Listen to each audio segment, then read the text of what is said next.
cannot let the decision be a permanent setback for the country.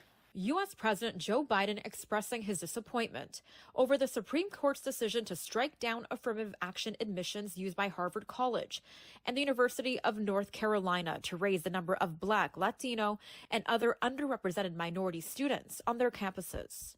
I've always believed that the promise of America is big enough for everyone to succeed, and that every generation of Americans. In order to succeed, you have to have a drive, you have to have a passion, and also you have to have the skills. Affirmative action is, oh, we need more people of color, and/or women. We have benefited by opening the doors of opportunity just a little bit wider to include those who've been left behind. I believe our colleges are stronger when they're racially diverse. The decision comes after justices ruled that affirmative action admissions programs that considered an applicant's race violates the U.S. Constitution's promise of equal protection under the law. Moreover, these opinions reestablish the founding principles of the 1964 Civil Rights Act, which clearly forbids treating Americans differently by race. Differently by race. Yeah, and people say white people are privileged. No, it's people of color who are privileged. Asians being the exception because Asians are Caucasian adjacent.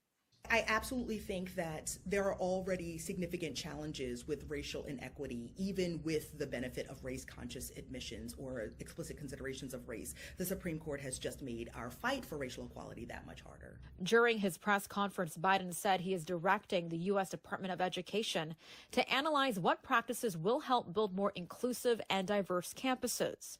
Under this proposal, applicants would first have to qualify under the college's academic standards, but then admission officials would take into consideration adversity as a criteria. Those who work alongside universities to ensure diversity say this decision just made an already challenging job more difficult.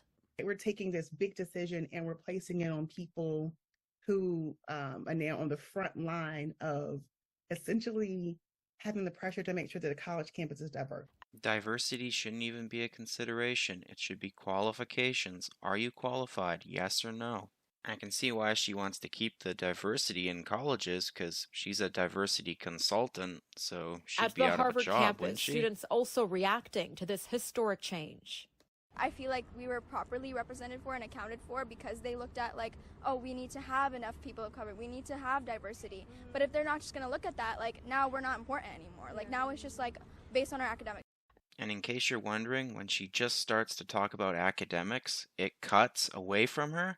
That wasn't me. 9 U.S. states already have bans on race-based college admissions in place, including California, where it held a referendum to bring it back in 2020, but it was rejected.